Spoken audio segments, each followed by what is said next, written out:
지구에서 가장 큰 동물은 무엇이 있을까? 바로 대왕고래. 대왕고래는 크기가 30m가 넘고 무게는 80에서 190톤이라고 합니다. 주로 먹는 먹이는 크리새우인데 하루 4톨씩 먹는다니 어마어마하죠? 고래는 지구 환경을 지키는데 아주 중요한 역할을 하는 동물입니다. 그중 하나가 바로 대기 중 이산화탄소를 몸에 저장하는 역할을 합니다. 평균 60년 이상을 사는 고래는 평생 33톤의 탄소를 몸속에 저장하는데 나무 한 그루가 1년 동안 흡수하는 이산화탄소량이 22kg인 것과 비교하면 정말 엄청난 양을 몸속에 저장합니다. 또한 고래는 깊은 바다에서 먹이를 먹고 해수면으로 올라와 배설을 하는데 고래의 대변은 그대로 식물성 플랑크톤의 영양분이 됩니다. 식물성 플랑크톤은 광합성을 통해 이산화탄소를 흡수하고 산소를 만들어내는데 그 양은 아마존의 열대우림보다 4배 정도 많은 양이고 지구 대기 중의 산소를 약 50% 이상을 공급하고 있어 세계 탄소 순환의 핵심 요소입니다. 그런데 이렇게 지구에 유익한 고래가 점점 사라져가고 있습니다. 이유는 폭염, 불법 남획 등 여러 가지지만 우리가 생각 없이 버린 플라스틱 쓰레기도 그중 하나입니다. 플라스틱은 생산하기 쉽고 가격도 저렴해서 우리가 많이 사용하는 소재 중 하나인데 전 세계의 플라스틱 제품은 1년에 3억 톤을 넘게 생산하고 있습니다.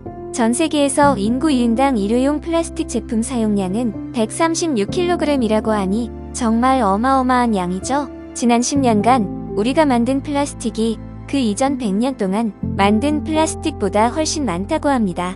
이대로면 2050년 무렵에 세계 인구가 거의 100억 명으로 급증하여 플라스틱 제품 생산량은 지금보다 3배가 될 거라는 연구 결과가 있습니다. 플라스틱의 장점은 튼튼하며 오래가기 때문에 우리 생활에 필요한 모든 제품에 사용되고 있어 어떻게 보면 플라스틱 덕분에 우리는 청결하고 편안한 삶을 살 수 있는 것입니다. 그런데 문제는 대부분의 제품들이 썩지 않고 버려지는 플라스틱들이고 그중 아주 일부만 재활용되고 절반 이상은 일회용으로 버려지고 있습니다. 미국에서 버려지는 플라스틱 병만 매년 380억 개, 병으로만 따져서 이 정도지 전 세계 바다에서는 연간 800만 톤가량의 플라스틱이 버려지고 있다고 합니다. 이런 쓰레기들이 바다를 떠돌다가 거대한 쓰레기 섬이 만들어지기도 하고 시간이 지나면 떠돌던 플라스틱이 자외선과 파도, 염분 때문에 더 작은 조각으로 갈라지는데 눈에 보이지 않을 정도로 분해되면 더 위협적으로 변합니다. 눈에 보이지도 않는 미세 플라스틱은 먹이사슬 생태계에 직접적인 영향을 주고 특히 작은 물고기들은 바닷속에 떠다니는 것을 먹이로 하는데 이때 작은 플라스틱 조각도 함께 먹는다고 합니다. 플라스틱은 자연 분해가 되지 않는 제품들이 대다수를 차지하고 있어 해양 생물들이 섭취를 하게 되면 소화 계통에 문제가 생겨 죽는 경우가 많습니다. 그런데 해양 생물들은 먹이 구분을 하지 못해 일생 동안 플라스틱 조각들을 먹으면서 뱃속에 플라스틱이 가득 차게 되고 플라스틱을 먹은 물고기는 큰 물고기의 먹이가 되고 이런 과정이 반복되어 결국 우리가 어류를 섭취하면 플라스틱도 함께 먹고 있는 것이나 다름없습니다. 바다는 세계 최대의 단백질 공급원일 뿐더러 무려 26억 이상의 사람들이 바다를 주 단백질 공급원으로 삼고 있어서 큰 문제인데 플라스틱은 바다에 떠다니는 화학물질을 흡수하고 독성을 지니게 됩니다. 결국 독성을 지닌 플라스틱을 물고기가 먹으면 유독물질이 근육이나 지방으로 전이되고 작은 물고기는 큰 물고기의 먹이가 되면서 결국은 플라스틱에 중독된 어패류를 먹이사슬 최상위 포식자인 인간이 먹게 됩니다. 이러한 독소는 인간의 혈류로 들어가면 지방 조직과 주요 기관 주변에 축적되고 저장된 지방이 소모될 때 독소는 신체 내를 돌면서 생식과 신진대사, 성장, 신장과 간 기능을 망가뜨리게 됩니다. 그리고 플라스틱에는 프탈레이트나 비스페놀 A라는 유독물질이 들어있습니다. 플라스틱의 유연성과 투명성, 내구성을 부여하는 유독물질로 이걸 사람이 먹으면 곧장 호르몬에 직접적인 영향을 주며 내분비계 교란을 일으켜서 건강도 악화되고 정상 호르몬의 활동이나 생산을 방해하고 우리 인체 속에 작용해 간섭을 하게 됩니다.